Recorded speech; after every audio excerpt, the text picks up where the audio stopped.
আমরা এখন যেই রুটটি ধরে যাচ্ছি তার পাশ দিয়েই কিন্তু ভারত অর্থাৎ ইন্ডিয়া। এটি হচ্ছে ত্রিপুর চা বাগান। এখানে লেখা আছে পর্যটন স্পটে আপনাকে স্বাগতম, হোটেল জাফলং পয়েন্ট। আমরা জাফলংয়ের কাছাকাছি চলে এসেছি এবং যেটি দেখা যাচ্ছে ইন্ডিয়ান পাহাড়গুলো দেখা যাচ্ছে এবং বাংলাদেশের যে সমতল অঞ্চল এবং পাহাড়ি অঞ্চল সেই অঞ্চলের মধ্য দিয়ে আমরা যাচ্ছি। এটিকে ধরা হয় জয়ন্তপুর এবং জাফলংয়ের রুট আমরা যাচ্ছি। এখানে কিছু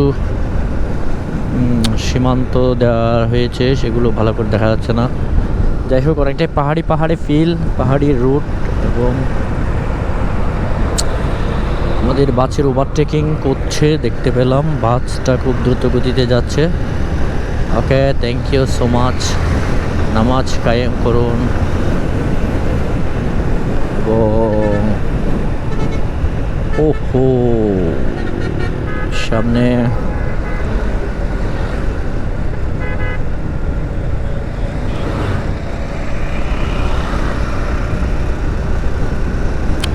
শ্রীপুর মদিনা।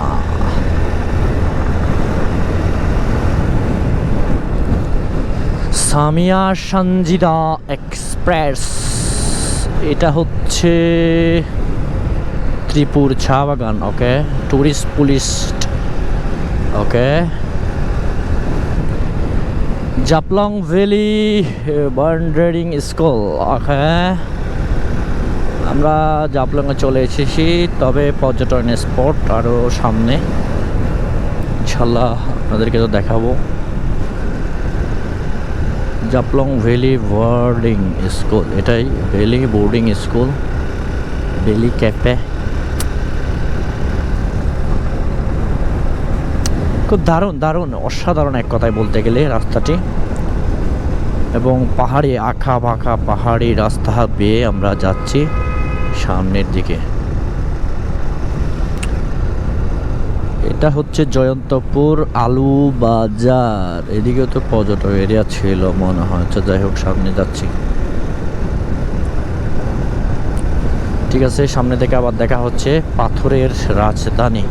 সবখানে পাথর আর পাথরগুলো মাড়াই করা হচ্ছে। এখান থেকে কঙ্করগুলো দেশান্তর থেকে ছড়িয়ে যাবে বৈদেশিক মুদ্রা অর্জনে। ঠিক আছে, ইনশাল্লাহ এখানে রাখছি, সামনে আবার দেখা হচ্ছে।